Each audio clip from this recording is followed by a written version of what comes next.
അച്ഛനും അമ്മയുമാണോ മുത്തശ്ശനും മുത്തശ്ശിയാണോ കുട്ടികളെ വളർത്തണ്ടേ? കംപ്ലീറ്റ് ആവുന്നത് അച്ഛൻ്റെ അമ്മയുടെയും പ്രസൻസ് ഒപ്പം ഉള്ളപ്പോൾ തന്നെയാണ്. കുട്ടി ജനിക്കേണ്ടത് നമുക്ക് കൃത്യമായൊരു ഉത്തരമുണ്ടെങ്കിൽ കുട്ടി വന്നു കഴിഞ്ഞാൽ ഈ പാരൻസ് ആണ് ഇവരെ നോക്കേണ്ടത്, ഗ്രാൻഡ് പാരൻസ് ആണ് ഇവരെ നോക്കേണ്ടത്, അതിനൊരു ഉത്തരവാദിത്വം ഉണ്ട് നമ്മൾ ഒരിക്കലും വിചാരിക്കരുത്. നിങ്ങൾ റിട്ടയർ ആയല്ലോ, ഇപ്പൊ ഞങ്ങൾ നോക്കിക്കോളാം എന്ന് പറയുമ്പോൾ നമ്മുടെ കുട്ടീനെ വേറെ ആരെങ്കിലും നോക്കും എന്നും പറഞ്ഞിട്ട് നമ്മൾ കുട്ടിയെ ജനിപ്പിക്കരുത്. പക്ഷെ അവർക്കൊരു ബുദ്ധിമുട്ടാവുന്നുണ്ട് എന്നുള്ള കാര്യം പ്രകടമായി അവർ പറഞ്ഞില്ല എങ്കിൽ പലരും അത് മനസ്സിലാക്കില്ല. ഇന്നത്തെ കാലത്ത് അച്ഛനും അമ്മയുമാണോ മുത്തശ്ശനും മുത്തശ്ശിയാണോ കുട്ടികളെ വളർത്തണ്ടേ? ഇന്നത്തെ കാലത്ത് നല്ല എന്നത്തെ കാലത്തായാലും മക്കളെ ഉണ്ടാക്കുന്നവർ മക്കളെ നോക്കണം. അവർക്ക് വേറെ പ്രത്യേകിച്ച് ആരോഗ്യ പ്രശ്നങ്ങളൊന്നും ഇല്ലെങ്കിൽ അച്ഛനും അമ്മയും തന്നെയാണ് മക്കളെ നോക്കേണ്ടത്. അവർ അവൈലബിൾ ആവുന്നിടത്തോളം കാലം, ഫിസിക്കലി അവൈലബിൾ ആവുന്നിടത്തോളം കാലം അച്ഛനും അമ്മയും തന്നെയാണ് മക്കളെ നോക്കേണ്ടത്. അന്ന് അങ്ങനെ ചോദിച്ചേ, നമ്മളെ ഇപ്പോൾ സോഷ്യൽ മീഡിയ ഒക്കെ നോക്കിക്കഴിഞ്ഞിട്ടുണ്ടെങ്കിൽ ഗ്രാൻഡ് പാരൻസ് കുട്ടികളെ നോക്കുന്നതുമായി ബന്ധപ്പെട്ടും അവരുടെ അടുത്ത് മക്കളെ ആക്കിയിട്ട് മാതാപിതാക്കൾ പോകുന്നതിനെ കുറിച്ചൊക്കെ കുറേ ചർച്ചകൾ വരുന്നുണ്ടല്ലോ. അപ്പോൾ ഇതിന് രണ്ട് വശങ്ങളും ആളുകൾ സംസാരിക്കുന്നുണ്ട്. മാതാപിതാക്കൾ ഗ്രാൻഡ് പാരൻസിൻ്റെ അടുത്താക്കി പോകുന്നു, അതുപോലെ ഗ്രാൻഡ് പാരൻസ് മക്കളോടുള്ള ഓവർ സ്നേഹം കാരണം അതൊരു ടോക്സിസിറ്റി ആയി മാറുന്നു, ഇതൊരു കുടുംബ വഴക്കിലേക്കൊക്കെ വരുന്നു എന്നൊക്കെ പറഞ്ഞിട്ട് കുറേയധികം ചർച്ചകൾ ഇപ്പം സോഷ്യൽ മീഡിയയിലൊക്കെ കാണുന്നുണ്ട്. അത് കണ്ടപ്പോൾ ഞാൻ വിചാരിച്ചു, ഇതിപ്പം ഏതാണ് റൈറ്റ് ഏതാണ് റോങ് എന്ന് നമ്മൾ എങ്ങനെ മനസ്സിലാക്കും എന്നെനിക്ക് തോന്നി. അതുകൊണ്ട് ഇപ്പം അങ്ങനെ ചോദിച്ചതായിരുന്നു. ഇതിലിപ്പോൾ നമുക്ക് റൈറ്റും റോങ്ങും പറയാൻ പറ്റില്ല. അതായത് ഓരോരുത്തരുടെ അവസ്ഥകളാണല്ലോ ഓരോ കാര്യങ്ങൾ ചെയ്യാൻ പ്രേരിപ്പിക്കുന്നത്. ഇപ്പോൾ ഫോർ എക്സാമ്പിൾ പുറത്ത് ജോലി ചെയ്യുന്ന അച്ഛനും അമ്മയാണെങ്കിൽ, ഇപ്പോൾ നമ്മുടെ നാട്ടിൽ ഒരുപാട് പേരുണ്ട് മൈഗ്രേറ്റ് ചെയ്യുന്നവർ, അല്ലെങ്കിൽ പുറത്ത് പോയിട്ട് PR ശ്രമിക്കുന്നവർ. അപ്പോൾ ഒരു ഇനീഷ്യൽ സ്റ്റേജിൽ ഒരു കപ്പിള് അബ്രോഡ് പോയി കഴിഞ്ഞാൽ അവർക്ക് ഫാമിലിനെ കൂടെ കൊണ്ടുപോകാൻ പറ്റിക്കൊള്ളണം എന്നില്ല, അതായത് കുട്ടികളാണെങ്കിൽ പ്രത്യേകിച്ചും. അപ്പോൾ അവരെ വിശ്വസിച്ച് ഏൽപ്പിച്ചിട്ട് പോവാനായിട്ട് അവരുടെ അച്ഛനും അമ്മയും, അതായത് കുട്ടികളുടെ അപ്പൂപ്പനും അമ്മൂമ്മയും അല്ലെങ്കിൽ മുത്തശ്ശനും മുത്തശ്ശിയുടെ അടുത്ത് ഏൽപ്പിച്ചിട്ട് പോകാമെന്ന് ഏത് പാരൻസും വിചാരിക്കുകയുള്ളൂ. അപ്പോൾ അവരൊരു നില എത്തുന്നവരെയെങ്കിലും ഫിനാൻഷ്യലി ആണെങ്കിലും അവിടുത്തെ കാര്യങ്ങളൊക്കെ ഒന്ന് സെറ്റ് ആവുന്നവരെ, ഇപ്പോൾ UK കാനഡയിലേക്കോ ഓസ്ട്രേലിയയിലേക്കോ മൈഗ്രേറ്റ് ചെയ്യുന്നവർ ഒരു പരിധി വരെ മക്കളെ വീട്ടിൽ നിർത്തിയിട്ടാണ് പോകുന്നത്. ഇനി അതല്ലാതെ വേറെ ഉണ്ട് മക്കളെയും കൊണ്ട് അബ്രോഡ് സെറ്റിലായ ആൾക്കാർ. മക്കൾ വൈകുന്നേരം അവർ സ്കൂളിൽ നിന്ന് വരുമ്പോൾ നോക്കാൻ ആളില്ല, അല്ലെങ്കിൽ മക്കളെ തനിയെ നിർത്തിയിട്ട്, രണ്ടുപേരും എംപ്ലോയിഡ് ആണെങ്കിൽ തനിയെ നിർത്തിയിട്ട് പോകാൻ പറ്റുന്ന, വിശ്വസിക്കാൻ പറ്റുന്ന സാഹചര്യം അല്ല എന്നുണ്ടെങ്കിൽ അവർ പാരൻസിനെ വിസിറ്റിംഗ് വിസയിൽ കൊണ്ടുവരുന്നവരുണ്ട്. ഇനി അതൊന്നും വേണ്ട, നമ്മുടെ നാട്ടിൽ തന്നെ ജോലിയുള്ള അച്ഛനും അമ്മയും ഒരു മോനോ അല്ലെങ്കിൽ ഒരു മോളോ അല്ലെങ്കിൽ 2 മക്കളോ ഉള്ള വീടുകളിൽ അവരുടെ ഒരു സഹായത്തിന് വേണ്ടിയിട്ട് അപ്പൂപ്പനെയും അമ്മൂമ്മേനെയും കൊണ്ടു നിർത്തുന്നവരുണ്ട്. അല്ലെങ്കിൽ എന്തെങ്കിലും ഫിസിക്കൽ എയിൽമെൻറ്റ്സ് ഉണ്ടായിട്ട് ഇപ്പോൾ അച്ഛനും അമ്മയും നാട്ടിൽ തനിച്ചായി പോകണ്ട, അല്ലെങ്കിൽ അച്ഛനേ ഉള്ളൂ അല്ലെങ്കിൽ അമ്മയുടെ, അതായത് മുത്തശ്ശനോ മുത്തശ്ശിയോ ആരെങ്കിലും ഒരാളേ ഉള്ളൂ, അപ്പോൾ അയാളെ തനിച്ച് നിർത്താൻ പറ്റില്ല എന്ന് കരുതിയിട്ട് നമ്മുടെ കൂടെ കൊണ്ടുവന്ന് താമസിപ്പിക്കുന്നവരുണ്ട്. അങ്ങനെ സിറ്റുവേഷൻസ് ഒരുപാടുണ്ട്. അപ്പം നമുക്ക് ജനറലൈസ് ചെയ്തിട്ട് ഇന്നതാണ് ശരി ഇന്നതാണ് തെറ്റ് എന്ന് നമുക്ക് പറയാൻ പറ്റില്ല. പക്ഷെ ഒരു കുട്ടിയെ സംബന്ധിച്ചിടത്തോളം ആ ചൈൽഡ്ഹുഡ് എപ്പോഴും കംപ്ലീറ്റ് ആവുന്നത് അച്ഛൻ്റെ അമ്മയുടെയും പ്രസൻസ് ഒപ്പം ഉള്ളപ്പോൾ തന്നെയാണ്. അതിപ്പോൾ മുത്തശ്ശനും മുത്തശ്ശിയും അല്ലെങ്കിൽ അച്ഛനും അമ്മമ്മയും എത്രത്തോളം സപ്പോർട്ട് ചെയ്യുന്നുണ്ട് എന്ന് പറഞ്ഞാലും ആ ഒരു അച്ഛൻ്റെ അമ്മയുടെയും ഒരു ഗ്യാപ്പ് അവർക്ക് എവിടെയെങ്കിലുമൊക്കെ ഫീൽ ചെയ്യുന്നുണ്ടാവും. ഇപ്പം അല്ലെങ്കിൽ പിന്നെ വളർന്നു വരുമ്പോൾ ആ ഒരു ബോണ്ട് അഫക്റ്റഡ് ആവും. അതായത് കുറേ കാലം പുറത്തു നിന്ന് അച്ഛനും അമ്മയും കുട്ടിയുടെ ഒരു ടീനേജ് പ്രായത്തിലേക്കാണ് തിരിച്ചു വരുന്നതെങ്കിൽ കണക്റ്റ് ആവാൻ കുറച്ചൊരു ബുദ്ധിമുട്ട് അച്ഛനും അമ്മയ്ക്കും കാണും, മക്കൾക്കും കാണും. അവർ ഡെയിലി വീഡിയോ കോൾ ചെയ്യുന്നുണ്ടാവാം, കാര്യങ്ങളൊക്കെ അറിയുന്നുണ്ടാവാം. പക്ഷെ എന്നാൽ പോലും എവിടെയോ എന്തോ ഒരു ഗ്യാപ്പ് അവർക്കും ഫീൽ ചെയ്യും. അപ്പോൾ കഴിയുന്നതും ഒരുമിച്ചുണ്ടാവുന്നത് തന്നെയാണ് നല്ലത്. എനിക്കെപ്പോഴും തോന്നാറുണ്ട്, നമ്മുടെ ചുറ്റുമുള്ള ആളുകളെ ഈ മക്കളെ നോക്കാനായിട്ട് ഇപ്പോൾ ചേച്ചി പറഞ്ഞ പോലെ തന്നെ പാരൻസിനെ അബ്രോഡ് കൊണ്ടുപോകും. അപ്പം ഇപ്പം നമ്മൾ അടുത്തുള്ളവരൊക്കെ പറയുന്നൊരു കാര്യമുണ്ട്, അത്രയും കാലത്തെ സമ്പാദ്യം, ഇവിടുത്തെ വീടായിക്കോട്ടെ, ജോലി ആയിക്കോട്ടെ, അല്ലെങ്കിൽ എന്തെങ്കിലും സ്ഥാപനങ്ങൾ നടത്തുന്നവരായിക്കോട്ടെ, അതെല്ലാം ഉപേക്ഷിച്ചിട്ട് ഇവർ മൈഗ്രേറ്റ് ചെയ്യണം. അതായത് അവിടുത്തെ ഭക്ഷണം പറ്റില്ല, ക്ലൈമറ്റ് പറ്റില്ല, എന്താ പറയുക, അവിടുത്തെ ജീവിത സാഹചര്യങ്ങളോ, ഈവൻ ഒരു വണ്ടി എടുത്തുനിന്ന് പുറത്തു പോകാൻ പോലും അവർക്ക് പറ്റില്ല. ആ വീടിനുള്ളിൽ അവർ ജീവിക്കേണ്ടി വരുന്ന ഒരു കണ്ടീഷൻ ഉണ്ട്. അപ്പം കുട്ടികളെ നോക്കാൻ വേണ്ടി മാത്രം, അതായത് ചിലർ അങ്ങനെ തന്നെ പറയും, ഒരു മെയ്ഡിനെ നിർത്താൻ അല്ലെങ്കിൽ ഒരു ജോലിക്കാരെ നിർത്താൻ നമുക്ക് ഇത്രയും എക്സ്പെൻസീവ് ആകും, അത് നമുക്ക് പറ്റില്ല, അതുകൊണ്ട് നിങ്ങൾ ഇങ്ങോട്ട് വരുന്നതാണ് നല്ല എന്ന് പറഞ്ഞിട്ട് പാരൻസിനെ കൊണ്ടുപോകുന്നവരുണ്ട്. അപ്പം അങ്ങനെ വരുന്ന ഒരു സമയത്ത് ഇവർ ഈ വിഷമം പറയുമ്പോൾ എനിക്ക് എപ്പോഴും തോന്നാറുണ്ട്, ഒരിക്കലും നമ്മൾ കുട്ടികൾ നമുക്ക് വേണമെന്ന് ജെനുവിനായി തോന്നിക്കഴിഞ്ഞാൽ, അതായത് നമ്മൾ സ്വയം ചോദിക്കണമല്ലോ നമുക്ക് കുട്ടീനെ വേണോ, നമ്മൾ കുട്ടിയെ കുറിച്ച് ചിന്തിക്കണോ എന്ന് തോന്നിക്കഴിഞ്ഞ് നമ്മുടെ ലോൺലിനെസ്സിന് അപ്പുറത്തേക്ക് ഒരു വ്യക്തി നമ്മുടെ ജീവിതത്തിൽ വേണം, അല്ലെങ്കിൽ ഈ കുട്ടി ജനിക്കേണ്ടത് നമുക്ക് കൃത്യമായൊരു ഉത്തരമുണ്ടെങ്കിൽ കുട്ടി വന്നു കഴിഞ്ഞാൽ ഈ പാരൻസ് ആണ് ഇവരെ നോക്കേണ്ടത്, ഗ്രാൻഡ് പാരൻസ് ആണ് ഇവരെ നോക്കേണ്ടത്, അതിനൊരു ഉത്തരവാദിത്വം ഉണ്ട് നമ്മൾ ഒരിക്കലും വിചാരിക്കരുത്. മറ്റൊരാളെയും കണ്ടുകൊണ്ട് നമ്മളൊരു കുഞ്ഞിന് ജന്മം കൊടുക്കരുത് എന്ന് തോന്നാറുണ്ട്. കാരണം ഇവർ ഇത്രയും കാലം ഒരു 50-60 വയസ്സിലൊക്കെ ആയിരിക്കുമല്ലോ ഗ്രാൻഡ് പാരൻസ് ആവുന്നത്. ആ സമയത്ത് അവരൊരു നമ്മുടെയൊക്കെ പാരൻസ് അല്ലെങ്കിൽ ഗ്രാൻഡ് പാരൻസ് എന്ന് പറഞ്ഞാൽ അവരൊരു 18-20കളിലൊക്കെ ഈ അധ്വാനിക്കാൻ തുടങ്ങിയ ആളുകളായിരിക്കും. ഈ 60 വയസ്സൊക്കെ പറഞ്ഞ ഒരു റിട്ടയർമെൻറ്റ് ലൈഫിൽ അവർ കുഞ്ഞു മക്കളെ നോക്കുക എന്ന് പറഞ്ഞിട്ടുണ്ടെങ്കിൽ നമ്മൾ പറയും അത് എളുപ്പമുള്ളൊരു കാര്യമല്ലേ എന്ന് തോന്നുമെങ്കിലും അതത്ര എളുപ്പമുള്ള കാര്യമല്ല. അവരെ കഴിപ്പിക്കുക, അവരുടെ വാശിക്കുക, അല്ലെങ്കിൽ അവരുടെ ഒപ്പം നിൽക്കുക, അവരുടെ ഇഷ്ടങ്ങൾ മനസ്സിലാക്കുക. കാരണം ഇത് ഓൾറെഡി പാരൻസ് നോക്കി കുറച്ച് കാര്യങ്ങൾ ഈ കുട്ടിയിലേക്ക് വളർത്തി വെച്ചിട്ടുണ്ടാവും. അതായത് കുട്ടീനെ കരയുമ്പം ഫോൺ കൊടുക്കുകയോ അല്ലെങ്കിൽ കുട്ടീനെ കരയുമ്പോൾ തോളിക്കയറ്റുകയോ. അപ്പോൾ ഒരു ഗ്രാൻഡ് പാരൻസിനെ അവിടെ കൊണ്ട് പ്ലേസ് ചെയ്യുമ്പം അത്ര ഈസി ആയിരിക്കില്ല. കാരണം ഗ്രാൻഡ് പാരൻസിന്റെ ഫിസിക്കൽ കണ്ടീഷനും അത്ര ഓക്കെ ആവില്ല. അപ്പോൾ ഒരിക്കലും നമ്മുടെ കുട്ടീനെ വേറെ ആരെങ്കിലും നോക്കും എന്നും പറഞ്ഞിട്ട് നമ്മൾ കുട്ടിയെ ജനിപ്പിക്കരുത്, ഒന്നാമത്തെ കാര്യം. രണ്ടാമത്തെ കാര്യം, ഗ്രാൻഡ് പാരൻസ് ശ്രദ്ധിക്കേണ്ടത് അല്ലെങ്കിൽ പാരൻസ് ശ്രദ്ധിക്കേണ്ട ഒരു കാര്യം, ഞങ്ങൾക്കൊരു കുട്ടീനെ വേണം, ഞങ്ങൾ മുത്തശ്ശനും മുത്തശ്ശിയായിരിക്കുകയാണ്, ഞങ്ങൾക്കൊരു കുട്ടീനെ വേണം കളിപ്പിക്കാൻ, ഞങ്ങളുടെ ഒരു ആഗ്രഹം എന്നൊക്കെ പറഞ്ഞ് മക്കളിലേക്കൊരു പ്രഷർ കൊടുക്കരുത്. കാരണം നിങ്ങൾക്കൊരു സമയം കഴിഞ്ഞാൽ, ഒരു പരിധി കഴിഞ്ഞാൽ കുട്ടികളെ നോക്കാൻ പറ്റുന്ന കണ്ടീഷൻ അല്ല. സാഹചര്യങ്ങൾ അങ്ങനെയാണ്, കുട്ടികൾ വളരുന്ന രീതി അങ്ങനെയാണ്, അവർ കാണുന്നത് അങ്ങനെയാണ്, കേൾക്കുന്നത് അങ്ങനെയാണ്. അവരുടെ ഗ്രാൻഡ് പാരൻസിന്റെ മക്കൾ വളർന്നതുപോലെ ആയിരിക്കില്ല ഇപ്പോഴത്തെ ചെറിയ കുട്ടികൾ വളർന്നു വരിക, മക്കളുടെ മക്കൾ വളർന്നു വരിക. അപ്പോൾ ഒരിക്കലും ഫോഴ്സ് ചെയ്യരുത്. കല്യാണം കഴിച്ച് 1 വർഷത്തിനുള്ളിൽ 2 വർഷത്തിനുള്ളിൽ ഞങ്ങൾക്ക് കുഞ്ഞിക്കാല് കാണാൻ ആഗ്രഹമുണ്ട്, ഇപ്പം പലരും പറയുന്ന ഒരു കാര്യമാണ് ഞങ്ങൾ നോക്കിക്കോളാം, ഞങ്ങൾ റിട്ടയർ ആയല്ലോ ഇപ്പൊ ഞങ്ങൾ നോക്കിക്കോളാം എന്ന് പറയും. പക്ഷെ ഒരു മനസ്സിലാക്കാത്തൊരു കാര്യം എന്ന് വെച്ചാൽ അവരുടെ വാക്ക് വിശ്വസിച്ചിട്ടാണ് അവരുടെ മക്കൾ ഈ ഒരു സാഹസത്തിന് മുതിരുന്നതെങ്കിൽ ഇത് 24/7 ഡ്യൂട്ടിയായി മാറാൻ വലിയ താമസമൊന്നുമില്ല. അതാണ് നിങ്ങൾ പറഞ്ഞിട്ടാണല്ലോ ഞങ്ങൾ ഇത്രയും പെട്ടെന്ന് കൊച്ചിനുണ്ടാക്കിയത്, എന്നാ നോക്കിക്കോ എന്ന് പറഞ്ഞാൽ അവിടെ തിരിച്ചു പറയാൻ വോയിസ് ഇല്ല. കാരണം നിങ്ങളാണ് പുറകെ നടന്ന് പറഞ്ഞത് ഇപ്പോഴാണെങ്കിൽ ഞങ്ങൾക്ക് നോക്കാൻ ആരോഗ്യമുണ്ട്, ഞങ്ങൾ നോക്കിക്കോളാം എന്ന്. പക്ഷെ അവരൊരു പക്ഷേ അപ്പോഴത്തെ ആ ഒരു ഇഷ്ടത്തിൻ്റെ പുറത്ത് പറയുന്നതായിരിക്കും. കുഞ്ഞുങ്ങളെ എടുക്കുക, കൊഞ്ചിക്കുക എന്നുള്ളത് ഏത് ഗ്രാൻഡ് പാരൻസിന് ഇഷ്ടമുള്ള കാര്യമാണ്. പക്ഷെ അത് സ്നേഹത്തിനപ്പുറം ഒരു ഡ്യൂട്ടി ആയിട്ട് അല്ലെങ്കിൽ ഒരു മാറ്റാൻ പറ്റാത്ത റെസ്പോൺസിബിലിറ്റി ആയിട്ട് മാറിക്കഴിയുമ്പോൾ they are obliged to do it. അതായത് അവർ ചെയ്തേ പറ്റൂ എന്നൊരു സാഹചര്യം വരും.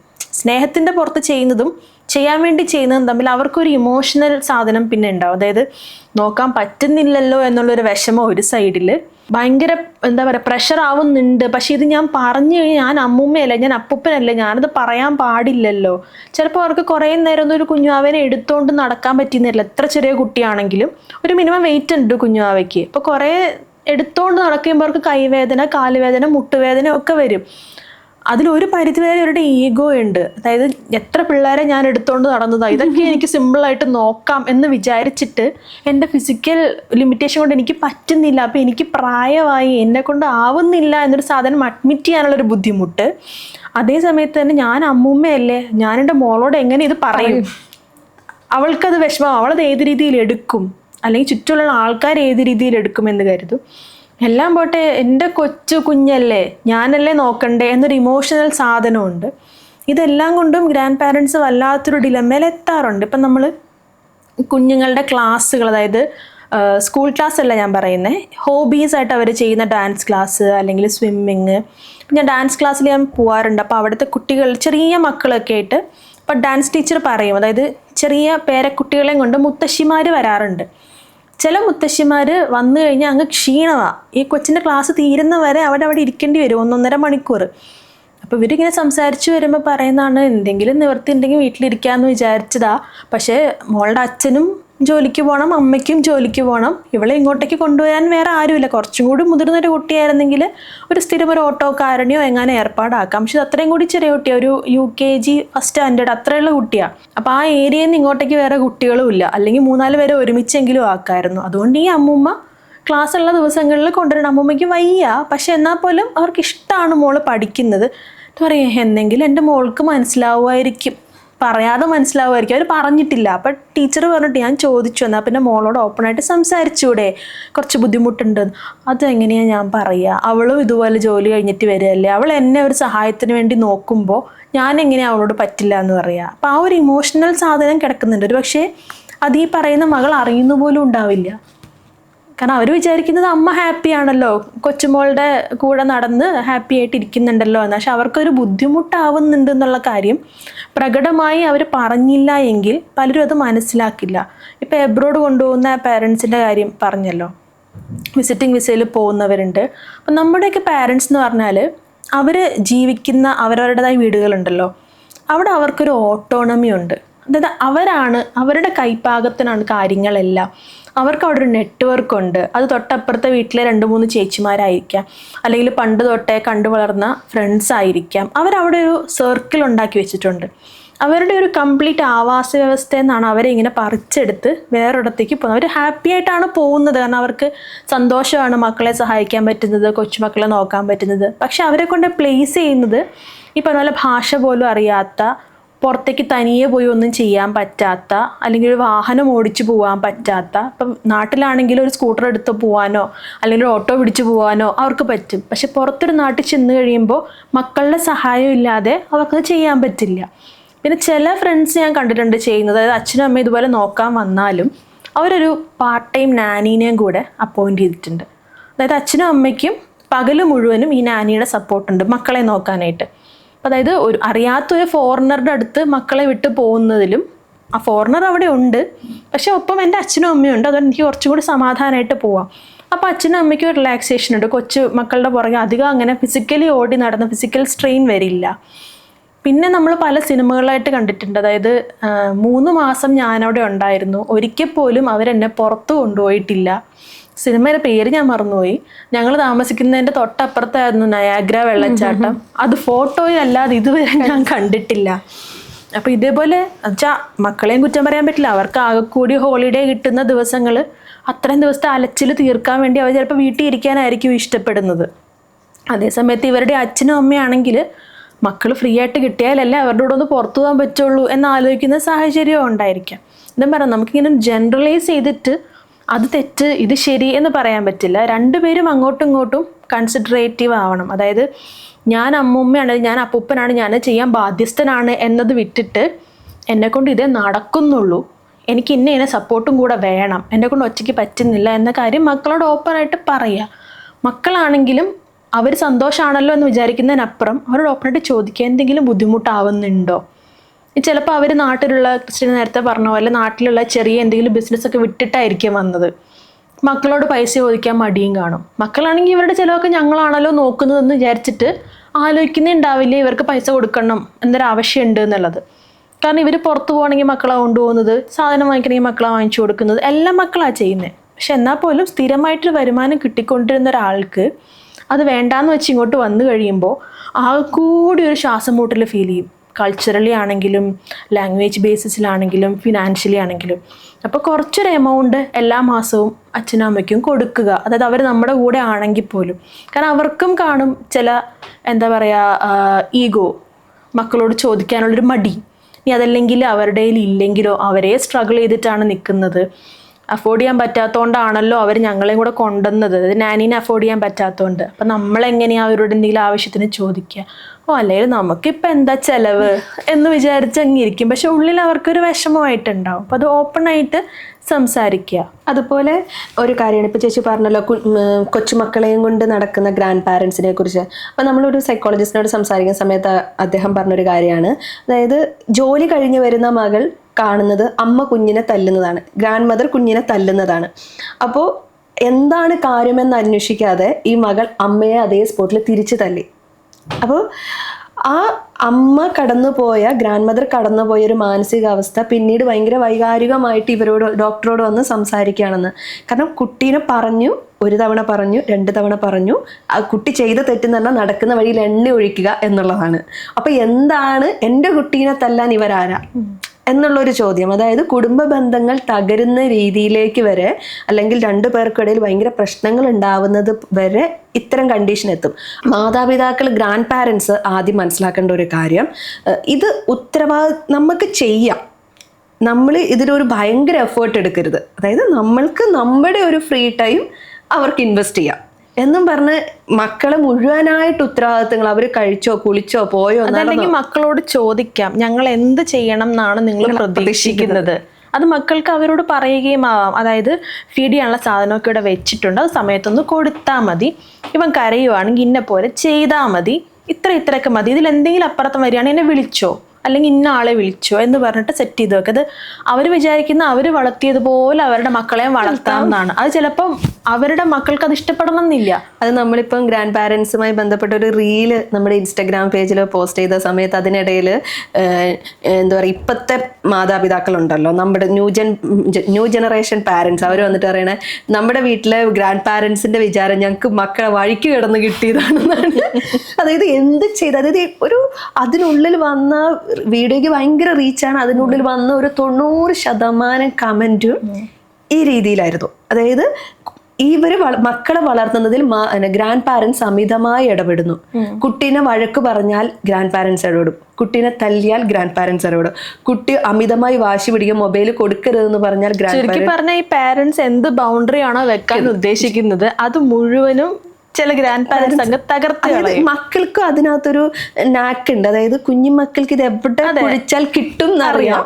അപ്പം അമ്മയുടെ അടുത്ത് അപ്പനടുത്തും കിട്ടിയില്ലെങ്കിൽ അപ്പൂപ്പനും അമ്മൂമ്മയുടെ അടുത്തും അപ്പൊ അപ്പൂപ്പനും അമ്മൂമ്മയും ഇതങ്ങ് കൊടുക്കുക എന്ന് പറഞ്ഞ അമ്മേനെ ധിക്കരിച്ചിട്ട് ഇതങ്ങ് ചെയ്ത് കൊടുക്കുമ്പോൾ ചിലപ്പം ഇപ്പം മരുമകൾക്ക് ആ വീട്ടിലിപ്പം വോയിസ് ഉണ്ടാവില്ല, അതങ്ങനെ ചെയ്യരുത്, അല്ലെങ്കിൽ എൻ്റെ മകളെ എങ്ങനെ വളർത്താമെന്ന് പറയാനുള്ള ഒരു വോയിസ് ഉണ്ടാവില്ല. അപ്പൊ കുട്ടികൾ അത് നല്ല രീതിയിലല്ലാതായി പോവാൻ, അവർക്ക് ഉള്ളിലെ ഒരു മോശ സ്വഭാവം വളർന്നു വരാനുള്ള ഒരു സാഹചര്യവും വഴിയൊരുക്കും. അപ്പം ഗ്രാൻഡ് പാരൻസ് ആണെങ്കിൽ എത്രത്തോളം ഇടപെടാം മക്കളുടെ കാര്യത്തിൽ, കൊച്ചുമക്കളുടെ കാര്യത്തിൽ. അവരുടെ ഞാൻ പറഞ്ഞു ഇപ്പം നമുക്ക് കൂട്ടിരിക്കാം, അവർ വരുന്ന 1-2 മണിക്കൂർ കൂട്ടിരിക്കാം. നമ്മളെ കണ്ട് മക്കളെ ജനിപ്പിക്കുക, അല്ലെങ്കിൽ നമ്മൾ മക്കളെ നോക്കിക്കോളാന്നും പറഞ്ഞ അവരുടെ പുറകെ നടക്കാതിരിക്കുക എന്നുള്ളൊരു കാര്യമാണ്. അതുപോലെ നമ്മുടെ ജനറേഷനിലെ പാരൻസ് ആണെങ്കിൽ ആദ്യം മനസ്സിലാക്കേണ്ടത്, അവർക്ക് പ്രായമായി, നമ്മുടെ അച്ഛനും അമ്മയ്ക്കും പ്രായമായി, അവർ നമ്മളെ വളർത്താൻ ഇത്രയും ഓട്ടം ഓടി, ഇനി നമ്മുടെ മക്കളെയും കൂടി അവരെ ഏൽപ്പിക്കരുത്. തന്നെയല്ല അവരൊരു ലൈഫ് എൻജോയ് ചെയ്യുന്നത് ഒരു പക്ഷേ ഈ സമയത്തായിരിക്കാം. അതെ, നമ്മുടെയൊക്കെ അമ്മമാരാണെങ്കിൽ അവർ ജോലി റിട്ടയർ ഒക്കെ ചെയ്ത് കഴിയുമ്പോഴാണ് അവർക്ക് ഓക്കെ പണ്ട് എനിക്ക് പാട്ട് പഠിക്കാൻ ഇഷ്ടമായിരുന്നു, പഠിക്കാൻ പറ്റിയില്ല. ഇപ്പോഴാണെങ്കിൽ പ്രായഭേദം തന്നെ ആർക്കും എന്തും ചെയ്യാൻ പറ്റുന്ന ആ കോവിഡിന് ശേഷം വന്ന വലിയൊരു മാറ്റമാണത്. ഓൺലൈനായിട്ട് ഒരുപാട് ക്ലാസ്സുകൾ സ്റ്റാർട്ട് ചെയ്തുകൊണ്ട് തന്നെ ആ ഒരു ലിമിറ്റേഷൻ ഇല്ല, ആർക്കും ആക്സസിബിൾ ആണ്, ഏത് കല വേണമെങ്കിലും പഠിക്കാം, താല്പര്യമുള്ള പണ്ട് കുഴിച്ചും മൂടിയ ഹോബികളൊക്കെ പുറത്ത് കൊണ്ടുവരാം, അല്ലെങ്കിൽ പണ്ടത്തെ ഫ്രണ്ട്സിൻ്റെ കൂടെ ഒന്ന് ഒരുമിച്ച് കൂടി ഒന്ന് പുറത്ത് പോവാം. അതായത് വലിയ ഹോളിഡേ എന്നൊന്നും അല്ല, ജസ്റ്റ് പുറത്ത് എവിടെയെങ്കിലും പോയി ഒന്ന് കറങ്ങി തിരിച്ചു വരാം. നമ്മൾ പറയുന്ന പോലെ കൊച്ചിയിലാണെങ്കിൽ ലുലുമോൾ പോയിട്ട് വരാം എന്ന് പറയുന്ന പോലെ, പണ്ട് കൂടെ പഠിച്ച ഇപ്പം മക്കളും കൊച്ചുമക്കളും ഒക്കെയുള്ള ആൾക്കാർക്കായിട്ട് ജസ്റ്റ് ഒന്ന് കാണുക, പണ്ടത്തെ വിശേഷം പറയുക, അവർക്ക് ഇതിനൊക്കെ സമയം വേണം. അപ്പൊ അതിനിടയ്ക്ക് നമ്മളെ വളർത്തി വലുതാക്കി അത് കഴിഞ്ഞ് നമ്മുടെ മക്കളെയും കൂടെ നോക്കുക, മേലെ റെസ്പോൺസിബിലിറ്റീസ് ഇങ്ങനെ അവരുടെ മേലെ കൊടുക്കാതെ, അവരുടെ പ്രായം നമ്മൾ കൺസിഡർ ചെയ്യണം, അവരുടെ ആരോഗ്യം, ശാരീരികാരോഗ്യം, മാനസികാരോഗ്യം നമ്മൾ കൺസിഡർ ചെയ്യണം. അതുപോലെ തന്നെ അവരെ ഫ്രീ ആക്കണം എന്ന് നമ്മൾ തന്നെ മനസ്സിലാക്കണം. അവരിനി അവരുടെ ഒരു ജീവിതം ജീവിക്കട്ടെ എന്ന് നമ്മുടെ ജനറേഷനിലുള്ള കുട്ടികൾ മനസ്സിലാക്കണം. അതുപോലെ തന്നെ ഗ്രാൻഡ് പാരൻസും ഈ വിഷയത്തിലേക്ക് ഒത്തിരി ഇടപെടരുത്. മക്കളെ എങ്ങനെ വളർത്തണമെന്ന് മാതാപിതാക്കൾക്ക് അറിയാം എന്നുള്ളത് വീട്ടിലെ മുത്തശ്ശനും മുത്തശ്ശിയും മനസ്സിലാക്കുക എന്ന് പറയുന്നതും വളരെ പ്രധാനപ്പെട്ട കാര്യമാണ്. ഞാൻ ശ്രദ്ധിച്ചാലേ എല്ലാ കാര്യങ്ങളും ശരിയാവുള്ളൂ, അങ്ങനെയല്ല, വിട്ടുകൊടുക്കുക. ഞാൻ എൻ്റെ മക്കളെ വളർത്തി അവരൊരു നിലയിലെത്തി, അവരവരുടെ മക്കളെ വളർത്തട്ടെ. അതിനകത്ത് ഇപ്പം മാതാപിതാക്കൾ വളർത്തുന്നതിൽ എന്തെങ്കിലും വ്യത്യാസമുണ്ടെങ്കിൽ മുത്തശ്ശനും മുത്തശ്ശിക്കും മാറ്റി വിളിച്ചിട്ട് പറഞ്ഞു കൊടുക്കാം. മക്കളുടെ മുന്നിൽ നിന്ന് തിരുത്താതിരിക്കാൻ ശ്രമിക്കാം. ഇങ്ങനത്തെ കാര്യങ്ങളൊക്കെ ശ്രദ്ധിക്കുന്നത് നല്ലതാണ്. കാരണം നമ്മളിപ്പോൾ ഈ റീല് പറഞ്ഞ പോലെ തന്നെ നമ്മൾ യൂട്യൂബിൽ ഇതിന്റെ ഒരു വീഡിയോ അപ്ലോഡ് ചെയ്ത സമയത്ത് മക്കളെ നോക്കുന്ന ഗ്രാൻഡ് പാരൻസ് വന്നിട്ടാണ് അതിനുള്ളിൽ കമന്റ് ചെയ്തത്. എന്ത് ചെയ്തിട്ടും കാര്യമില്ല, എപ്പോഴും കുറ്റപ്പെടുത്തലാണ്, നമ്മൾ ചെയ്യുന്നതിന് വീട്ടിലൊരു വിലയുമില്ല. അതായത് രണ്ടു കൂട്ടരും രണ്ട് തരത്തിലുള്ള പ്രശ്നങ്ങൾ ഫേസ് ചെയ്യുന്നുണ്ട് ഭീകരമായിട്ട്. രണ്ടു പേർക്കും ഇരുന്ന് സംസാരിച്ചാൽ ചിലപ്പോൾ പൊട്ടിത്തെറികൾ ഉണ്ടാകും, ചിലപ്പോൾ സോൾവ് ചെയ്ത് പോകാവുന്ന പ്രശ്നങ്ങളായിരിക്കും. പക്ഷെ ഞാൻ എങ്ങനെ പറയും, ചേച്ചി പറഞ്ഞാൽ ഞാൻ എങ്ങനെ ഇത് സംസാരിക്കും, അമ്മയോട് ഞാൻ എങ്ങനെ പറയും, അച്ഛനോട് ഞാനിത് എങ്ങനെ സംസാരിക്കും, മകനോടും മകളോടും ഞാനിത് എങ്ങനെ പറയും എന്ന് വിചാരിച്ചിട്ട് നമ്മൾ കൂടുതൽ ഉത്തരവാദിത്വം എടുക്കുക, ഉത്തരവാദിത്വം കൊടുക്കുകയും ചെയ്യും. അത് വേണ്ട. മക്കളെ വളർത്തേണ്ടത് എൻ്റെ അഭിപ്രായത്തിൽ മാതാപിതാക്കൾ തന്നെയാണ്. വേറൊരാളെ കണ്ടുകൊണ്ട് ഒരു കുഞ്ഞിനെ ജന്മം നൽകരുത് എന്നാണ് എൻ്റെ അഭിപ്രായം. അത് ശരിയാണ്, അതിനോട് ഞാനും യോജിക്കുന്നുണ്ട്. ഞാനെന്നല്ല, ഒരുമാതിരിപ്പെട്ട എല്ലാവരും തന്നെ അതിനോട് യോജിക്കും. ഇനി ന്യൂജൻ പാരൻസിന് വേറൊരു പ്രശ്നം പറയാനുള്ളതെന്ന് വെച്ചാൽ, എങ്ങനെ വളർത്തിയാലും അതിൽ ഗ്രാൻഡ് പാരൻസ് കുറ്റം പറയുന്നവരുണ്ട്. അതായത് ഇങ്ങനെയാണോ കൊച്ചിനെ വളർത്തണ്ടേ, കൊച്ചിന് അതാണ് കൊടുക്കേണ്ടത്, കൊച്ചിന് ഇതാണ് കൊടുക്കേണ്ടത്, കൊച്ചിന് ഇങ്ങനെയല്ല കിടത്തണം, 3 മാസം കഴിയുമ്പോഴത്തേനും കൊച്ചിന് ഫുഡ് കൊടുക്കുക, കൊച്ചിനെ അങ്ങനെ കിടത്തണം, ഇങ്ങനെ കിടത്തണം, അങ്ങനെ ചെയ്യരുത്, ഇങ്ങനെ ചെയ്യരുത്, നല്ല ശീലങ്ങൾ ഇങ്ങനെയല്ല ഉണ്ടാക്കേണ്ടത്. അപ്പൊ ചിലയിടത്ത് ഈ മരുമക്കൾ പെൺകുട്ടികൾ സഹികെട്ട് പറയാറുണ്ട്, നിങ്ങൾ വളർത്തിയ ഒന്നിന്റെ കൂടെയാണ് ഞാൻ ജീവിക്കുന്നത്, അത് തന്നെ എനിക്ക് ഡീൽ ചെയ്യാൻ പറ്റുന്നില്ല, അതുപോലെ എൻ്റെ കൊച്ചിനെ വളർത്താൻ ഞാൻ സമ്മതിക്കൂല. അതായത് ഗ്രാൻഡ് പാരൻസ് വിചാരിക്കുന്നത് അവർ നല്ല എന്തോ ചെയ്ത് വെച്ചിട്ടുണ്ട്, അത് തന്നെ റിപ്പീറ്റ് ചെയ്യാന്നാണ്. അതേസമയത്ത് ഇവിടെ പാരൻസ് വിചാരിക്കുന്നത് നമ്മളെ വളർത്തിയപ്പോൾ പാരന്റിങ്ങിൽ കുറേ പ്രശ്നങ്ങൾ ഉണ്ടായിരുന്നു, അതൊന്നും നമ്മുടെ മക്കളിലേക്ക് എത്തരുതെന്ന് പറഞ്ഞ് ഈ ന്യൂ ഏജ് പാരന്റിങ് ഉണ്ടല്ലോ, അതൊക്കെ നോക്കിയിട്ടാണ് ജെന്റിൽ പാരന്റിങ് എന്താണ്, അതിൻ്റെ ഒരു ഏജ് ആണിത്, അതെന്താണെന്ന് മനസ്സിലാക്കിയൊക്കെ പഠിച്ചു വരുന്ന സമയത്താണ് മേ ബി വീക്കെൻഡിൽ ഗ്രാൻഡ് പാരൻസ് വന്ന് നിൽക്കുന്നതോടുകൂടി ആ ഒരാഴ്ചത്തെ ജെന്റിൽ പാരന്റിങ് മുഴുവൻ തീർന്നു കിട്ടും. അടുത്ത ആഴ്ച വരെ കൊച്ചിൻ്റെ അടുത്ത് ചട്ടുവം കൊണ്ട് എന്ന് പറഞ്ഞാൽ അവൻ ചിലപ്പോൾ കേൾക്കത്തില്ല. അതിന് മുന്നേ വരെ വളരെ കാമായിട്ട് കേട്ടോണ്ടിരുന്ന കൊച്ചായിരിക്കും. അത് നമുക്ക് രണ്ട് ഭാഗത്തും തെറ്റ് പറയാൻ പറ്റില്ല. അപ്പം ഗ്രാൻഡ് പാരൻസ് ആയാലും പാരൻസ് ആയാലും കൃത്യമായ ബൗണ്ടറികൾ അങ്ങോട്ടും ഇങ്ങോട്ടും സംസാരിക്കുക. എന്താണ് പ്രശ്നം, എവിടെയാണ് അൺകംഫർട്ടബിൾ ആവുന്നത്. At the end of the day രണ്ട് കൂട്ടർക്ക് വേണ്ട എന്താ, കുഞ്ഞ് സുഖമായിട്ടിരിക്കുക, അവൻ നല്ലപോലെ വളർന്നു വരിക, അവർക്ക് നല്ല വിദ്യാഭ്യാസം കൊടുക്കുക, നന്നായിട്ട് പെരുമാറുക, ടോക്സിസിറ്റീസ് ഒന്നും ഉണ്ടാവാതിരിക്കുക, ഉപദ്രവങ്ങളൊന്നും ഉണ്ടാവാതിരിക്കുക. നമ്മൾ കാക്കിക്കും പരിധിയും കൊടുക്കാതെ വളർത്താന്ന് പറയില്ല, അതുപോലെ നന്നായിട്ട് വളർത്താൻ പറ്റുക എന്നുള്ളതാണ് ഗ്രാൻഡ് പാരൻസിനും പാരൻസിനും അൾട്ടിമേറ്റ് എയിം. അപ്പോൾ ആ ഒരു ഗോളിലേക്ക് രണ്ടുപേരും രണ്ട് വഴിയിൽ കൂടെ സഞ്ചരിച്ചോട്ടെ, കുഴപ്പമില്ല. പക്ഷെ ഒരിക്കലും ഒരാളുടെ വഴിയിൽ മറ്റൊരാൾ തടസ്സമായി മാറരുത്. സപ്പോർട്ടീവായിട്ടാണ് പോകേണ്ടതെന്നുള്ള കാര്യം രണ്ടുപേരും മനസ്സിലാക്കി കഴിഞ്ഞാൽ സ്മൂത്തായിട്ട് മുന്നോട്ട് പോകാം.